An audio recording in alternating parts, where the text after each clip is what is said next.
What is going on, folks? It is Dr. Remy LeBeau, and I'm coming at you once again from the X-Lair to drink a little bit of coffee and share a little more of my comics with you. I was going to do non-X-Men comics in this third video, but because apparently it is X-Men Day. What? How did it become X-Men Day? Anybody know? Can somebody tell me? Is it the day that X-Men #1 was released, maybe? I don't know. I thought I'd go through some more of my X-Men comics because I'm an X-fiend, and at the same time, I'm going to drink a little bit of this coffee. Oh, it's a little bit hot. Okay, here we go. That's some tasty coffee. That is some tasty coffee. Not as tasty as some of the other coffees I've had because I ran out of the tastier ones, but still damn good. Still damn good. All right, let's get started here. This is continuing from the last box where I went through A through L. Now I'm starting with M. First one, Major X. All right, so Major X is a weird one. This is Major X number 0 and Major X number 1. Oh, this one's signed by Liefeld. I did not know that. This introduces like an alternate reality version of Cable's son. This is a Rob Liefeld creation. It's very much him trying to create new characters and like kind of trying to stay relevant. I love you, Rob Liefeld. Not talking smack. Not trying to be shady or anything, but I'm just calling it out for what it is. You're completely ignoring the Krakoan era. You've written one book within, I believe. Like, you're not interested in the Krakoan era. You're interested in telling your stories and creating characters that suit the stories you were telling like 30 years ago. I respect that, but nonetheless, like, we're in the Krakoan era, man. Embrace it. Tell a story within it, but nonetheless, Major X right there. This is a variant on Major X number 0 by Ed Piskor, who did X-Men Grand Design, which is what made me a fan of Ed Piskor. Check out his Cartoonist Kayfabe channel with Jim Rugg. Really interesting stuff. They go through old issues of Wizard and do all sorts of things. All right, we're going to jump now into Marauders. Marauders Volume 1, which was written by Duggan, Jim Duggan. Jim Duggan? I think it's Jim Duggan. Nonetheless, he did this great story. I enjoyed it a lot. I really did not like the second run, even though ultimately it culminated with sort of an origin for Arakko and, what is it? Arakko and Araki. Arakko and Krakoa. So it was Arak Krakoa. I forget the merged name, but like it sort of wound up being the origin of that. But I don't know. It was a little too much. It was a little too convoluted. Didn't enjoy it at all. But this run, I really did enjoy. This is a variant of the first issue featuring Emma Frost. Looking beautiful. Love that. Love that cover. Had to get it. Here's another one with Emma Frost. I don't know why Emma Frost featured so much in these covers. She's not really part of the book, but she is, but not really. She's not part of the core team. It's Kitty, it's Bishop, it's others. Anyway, so those were the first ones, and then I actually started collecting when X of Swords started coming out, I believe. I wasn't actually collecting physical comics up until this point. I was just reading digitally. But then I was like, might as well start getting physical comics again, because why the hell not? Somewhat regretting that decision now, because I've got way too many comics. But on the bright side, I have a lot of comics to share with you, so here we go. This is a Marauders X of Swords issue. This was Hickman's follow-up to House of X, Powers of X, the big crossover. Too Excalibur related in my book, but nonetheless, Hickman, it got us places, it took us places. I enjoyed it because it's Hickman. And overall, it was a good crossover. It's enjoyable, but it was a weird follow-up to House of X, Powers of X. Nonetheless, it is what it is. All right, so here's some more Marauders. A little more Duggan there. This is the first Hellfire Gala. Marauders, I believe that's Iceman. We got Bishop. We've got Banshee looking dope. We've got Sebastian Shaw and Pyro looking cool and sexy. Yeah, really cool. I love these like landscape Hellfire Gala issues from that first Hellfire Gala. Really, really cool. All right. This is a really cool Hellfire Gala variant with Emma. Featured by Douterman, Robert Douterman. Really enjoyed this cover and this design of Emma's outfit for the Hellfire Gala, which we're about to have a third one of, which was just previewed in the Free Comic Book Day Uncanny Avengers, which I don't even want to think about what's going to happen. Please don't get rid of Krakoa. Thank you. Something's going to happen. Fall of X, not sounding too good. But then again, there's been a lot of misdirect recently in them kind of calling back to old storylines like the Fall of the Mutants. This is the Fall of X. But is it really going to be the fall? Hopefully not. Hopefully we're just being tricked. Here's a little more Marauders action for you. This is when Sebastian Shaw kills Kitty Pryde. And then finally it comes out and they kick Shaw's ass. Really enjoyed those moments. Jim Duggan, man. Love that guy. Is it Jim Duggan? I think it's Jim Duggan. Damn, I hope it's Jim Duggan. Anyway, here's some more of that. And then we got the annual, which was kind of interesting, which was more of a bridge to the second volume. Which, here it is, the second volume. I mean, some good covers. This is a Peach Momoko cover. For some reason, I have two of those. Don't ask, don't tell. Got a Scotty Young variant, which I enjoyed. So, had to get that one.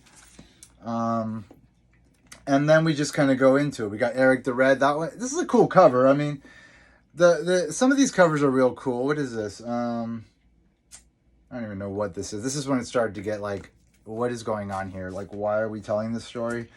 Yeah, but I mean, some of the covers are really cool. And I do like the team. So, like, there's a lot of redeeming aspects to it. But, oh, this is dope. This is a Hellfire Gala 2 variant of Sync. Sync is one of my favorite characters from Generation X. Was really pissed when they killed him. And he came back, and now he's part of the X-Men. And I'm really happy about that. A little more Marauders action there for you. A lot of tempo. Tempo was featured prominently in this. We got some Holocaust. I think his name is Holocaust. Judgment Day crossover. Judgment Day kind of derailed things a bit as well. Did we need Judgment Day? I don't think we did.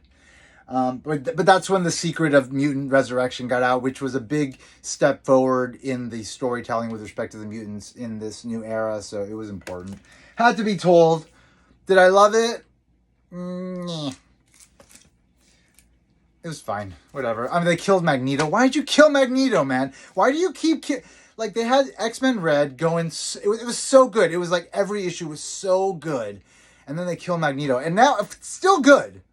X-Men Red's still good. But, like, Magneto. Hello? Magneto? Anyway. Don't get me started. Don't get me started. All right, here's a little bit more of... That's another variant. That's Wolverine's son. Talon? No, that's the name of X-23. The daughter's clone that's older now. There's a lot going on. I forget that guy's name because I just don't care about that guy. But maybe I should because he's bi. And that's a little bit of representation for you, which is always welcome. I got another Peach. This is not Peach Momoko, but I think this is Peach Momoko. What am I saying? This is Peach Momoko. Got that variant. I mean, these satellite covers are cool or whatever. Oh, there's another Peach Momoko cover, which is dope. It's just this run is just not great. But, like, I like this. This is an homage to Days of Future Past Part 1. Uncanny X-Men 141, I believe. So, you know, hey, good stuff. In the sense that the covers look cool. This is Lockheed. Cool that he was featured. Hey. All right, we're done with the Marauders. Thank God. Thank goodness. Don't love that run. Don't love that run. It's just too much. It's like we're in an era that's completely different from anything that came before. Let's really soak in the milieu of that. Instead, like, oh no, let's talk about like there was like a civilization of mutants billions of years ago or whatever. Like, okay, what? I don't want to know. I don't want to know about it. But it turned out it was like the dead mutants from what is it? Genosha. That were like, I don't know. I'm going to drink some coffee. That's some good coffee. All better now. All right, now we get to jump into some other stuff that has nothing to do with Marauders, which was like, what? But respect to the creators, you put in a lot of work, but sometimes you take big swings and sometimes they miss. And it's fine. I don't know anybody that liked it, but I mean, maybe people did. I don't know. Maybe they did. All right, this is a Marvel Comics Presents Weapon X. This is way back when, this is Windsor Smith. This is when we first found out about Wolverine's like origin, and yeah, it's a really great set of short stories. Marvel Comics Presents had like 3 different stories in each issue, and one of them was Weapon X, and I think it took like 8 issues, but then they compiled it here. I have a nice little soft cover compilation of, oh, got a bookmark in there. Yeah, I got a nice compilation of those in there, so I like to go through that every now and then, because real cool. All right, this is Mr. and Mrs. X number 3. This is the first appearance of Xandra, which is the daughter of Xavier and Lilandra. So, you know, and I mean, it's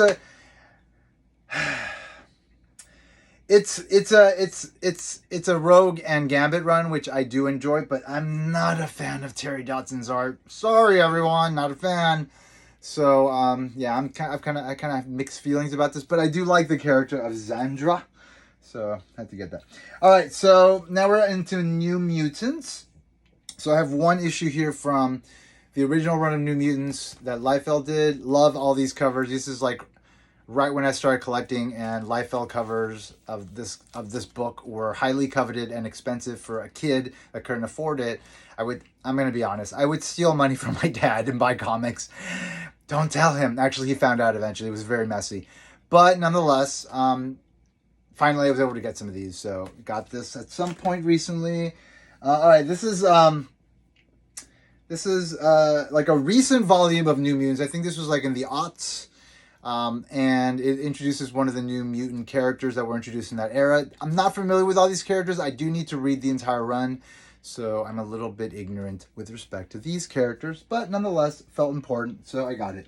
All right, so jumping into the Krakoan era, this is the first issue of the New Mutants Volume 1 in this current era. This book kind of fizzled out. I think, again, like people were trying to take big swings. If you just focus on some of the fan favorite core group of members instead of trying to introduce new characters and do a bunch of weird things, it might have worked better. I lost interest in it, but whatever. I mean, there's a lot of New Mutants characters I like a lot, so I mean, I did kind of get into it for a while. All right, this is cool. This is the Hellfire Gala Volume 1 landscape issue. This is Warpath. We got Ilyana Rasputin. I believe this is Magda. Oh, okay, we got this is Karma, then Warlock, and then we got Mirage. Yeah, some cool designs. Not the best cover of this series, but you know, I like that. I like all those. I like everything that went on in that first Hellfire Gala. Ah, yeah, that's some coffee that I like. That is some coffee that I like. All right, so here's some more of these issues. This is when it started to kind of just get a little bit wonky for me. It introduced like this weird character, and then, but I did like this stuff with I like some of these crazy covers, and I did like the stuff with the Shadow King. So I would pick up like the cool covers. Like this is a really dope cover. This has that like Bill Sienkiewicz kind of flavor to it. So I did enjoy that. Got some New Mutants action there. Got some Peach Momoko New Mutants with Mirage up in his house. And then we've got a Madeline Pride cover. Always enjoy a little Maddie. And I just kept getting them, but at some point I was like, I'm over this. But clearly not early enough, because I kept getting them. Like, why do I have all these? I don't like these. I don't love the run. I mean, I like when it focused on like the characters I like, but like, I don't know. I just didn't love it. All right, this was cool. This is like a Rob Liefeld cover. So he's homaging the first appearance of Deadpool. So this is kind of cool. So I had to get this one. This was a kind of a cool cover. Love me some Sunspot. Sunspot is one of my favorites. He's also an X-Men Red, so that amplifies like the quality of that book for me because I love Berto. Yeah, Roberto da Costa from Brazil. I was born in Argentina, so you know I've got that connection. Anyway, so this is when it started to get like, oh, we've got a new writer and going in a different direction. And I don't even think I read these issues. Maybe I'll read them one day, but I just kind of lost interest. And then they just kind of stopped. And I mean, I wasn't necessarily upset about that because like it just wasn't great. Don't tell any. I don't like saying that things aren't great because I know that people work really hard on these things, but sometimes you just miss the mark. Like, just stick to the basics, like Immortal X-Men, X-Men Red, hitting it. X-Men, the main title, I'm liking it. That's Jim Duggan.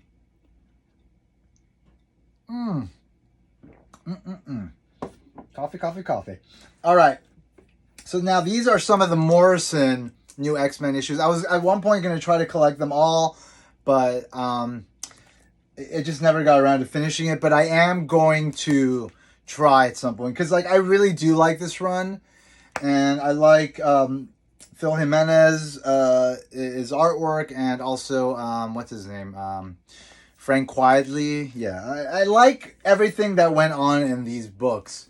For some reason I have two of these. Don't ask, don't tell.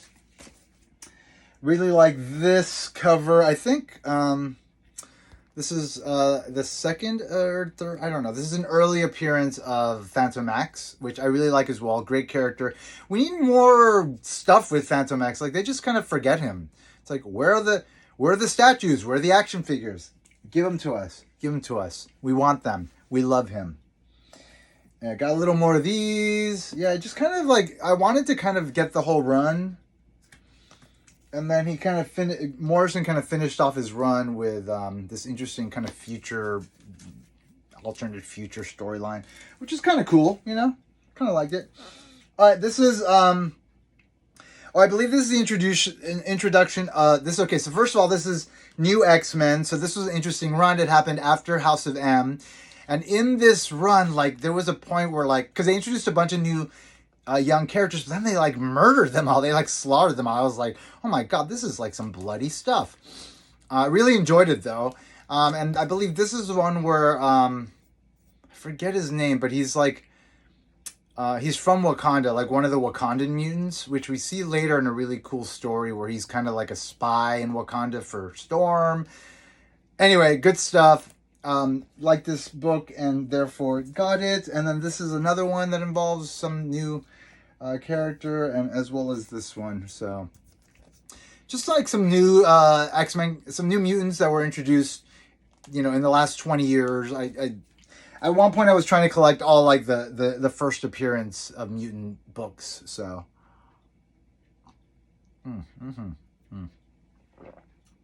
getting a little cold though, but still tasty. Still tasty. Not quite as tasty as the other coffees I've had, but it's fine. I gotta restock. I will. All right, Sins of Sinister. Sins of Sinister. This is the recent run of Sins of Sinister. This is, I believe, Legion of X became Nightcrawlers. We have one, we have two. These anatomy covers are really interesting, so I wanted to get that. I have 1 and 2. I think I have 3 somewhere, or maybe I haven't gotten it yet from my comic book shop, because they like send them to me every now and then. I enjoyed Sins of Sinister. It was very ambitious.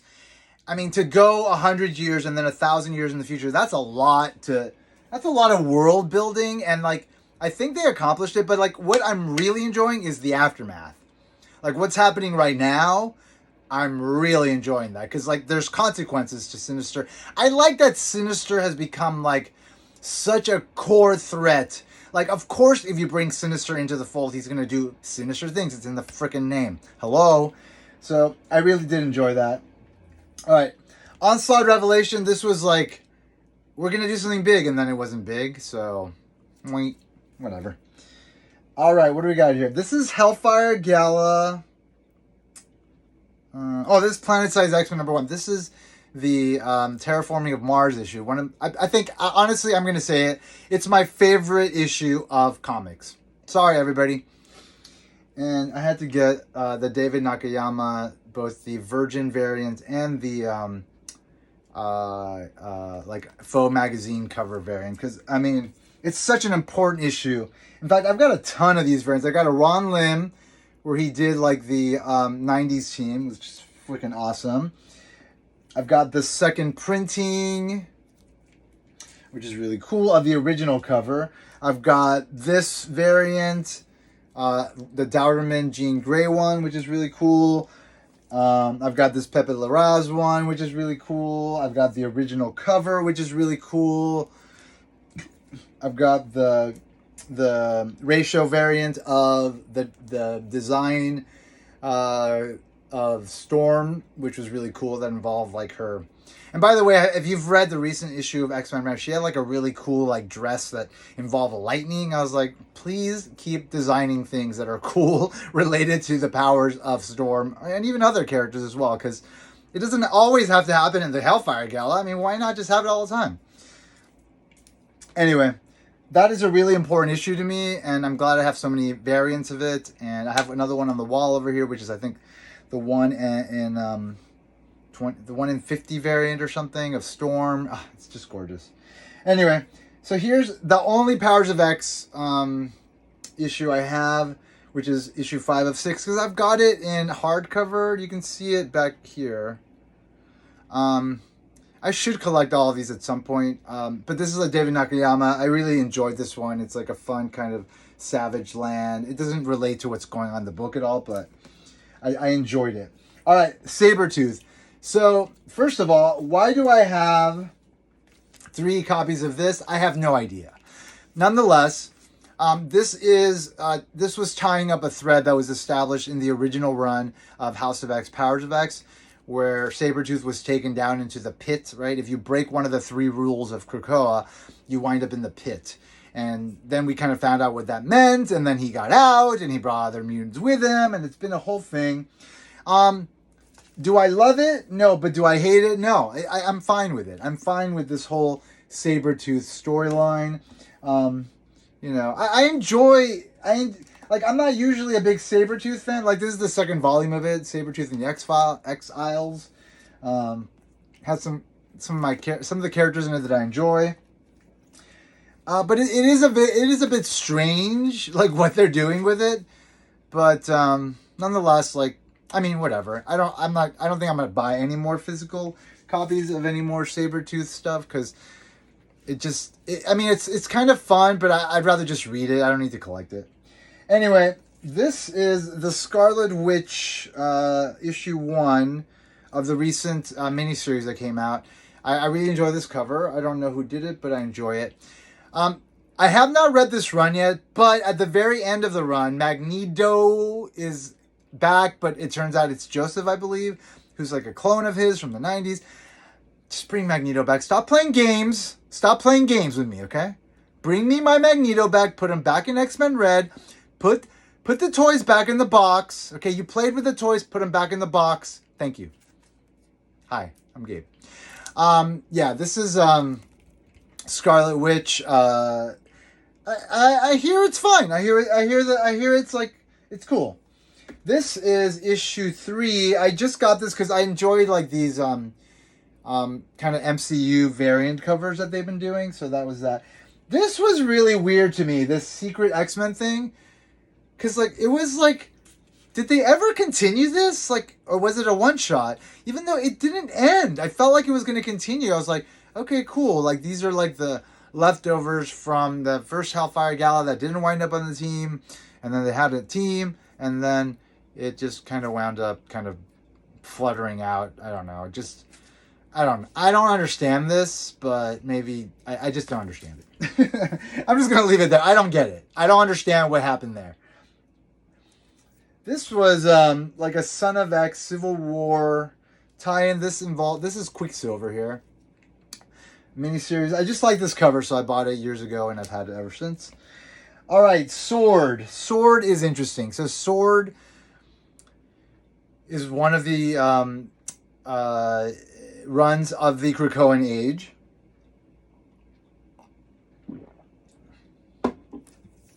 It was kind of interesting. I liked the whole Abigail Brand thing. Is she good? Is she bad? Oh, she's bad and she's doing terrible things.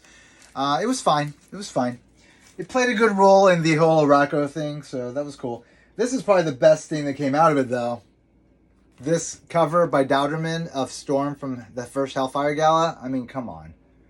This is hashtag exquisite, you know what I'm saying? This is a situation where, like, yeah, I should have gotten 2. I should have gotten 8. I shouldn't have gotten 8. Stop buying multiple copies, Gabe. It's too much. You don't have room for it.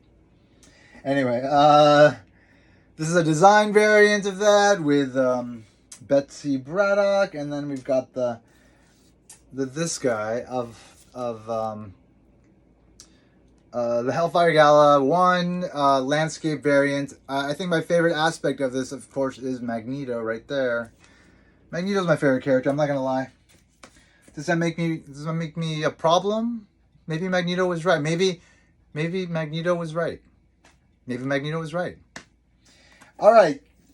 But then this is like when things started to get interesting, because this is right after the first Hellfire Gala. This is right after Arakko was terraformed, and this is when we start to see like Storm in her role. This is kind of a precursor to X-Men Red.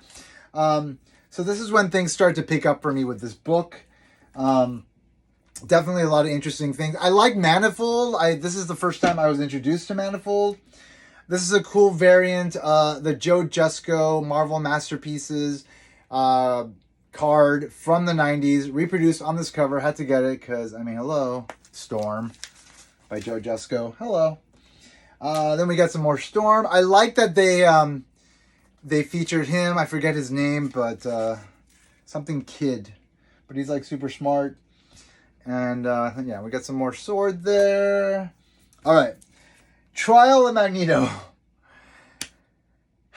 Trial of Magneto. It was an odd run, but it happened. I got a bunch of covers for it. So here's the Peach Momoko variant. Here's the Art Germ variant. Here's a reproduction of a card from the 90s by Greg Capullo. I really enjoyed this variant. This is a cool variant of Vision. This is a cool variant by Mark Brooks. I really love this cover. Got another Art Germ there because it's gorgeous and why not? But it didn't really go anywhere. It was an odd sort of swing. It was supposed to be part of the X Factor book, which was canceled. They turned it into a mini-series. Not a great decision. But, I mean, it's not a bad read. It's not a bad read. And the repercussions of it are significant. We haven't seen them yet. I have a feeling that's how we're going to see Magneto return. I hope so soon. But, anyway. So here's those. And then lastly, we're at the end of the box. And I'm at the end of the video as well. We've got the Uncanny Avengers. A couple of the issues from back in the I think the 2010s. So I got that. These are the only comics I have of Ultimate X-Men from the Ultimate Universe, which was like, I read through all of them once. The first volume is crazy. Ultimatum was intense because Magneto just like floods New York, I think. I don't know. Some terrible things happen that Magneto causes. The Ultimate Universe is a mixed bag for me, but it's nonetheless interesting book. I don't know why I have these. Oh yeah, I like the X on it, so I used it in a display once, and then I didn't use it anymore, and then that was it. And these are from the Uncanny X-Force run. A couple cool covers. Campbell, Dynamic Forces.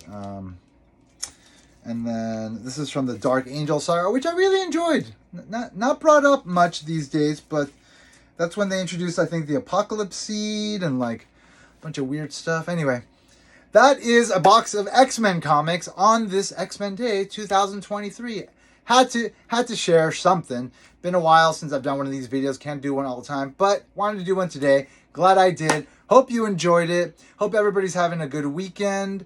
Hope everybody's having a great X-Men Day. And as always, I want to remind you that if you haven't already, you better put an X in the box because ain't nobody checking me. Ain't nobody checking me. Bye.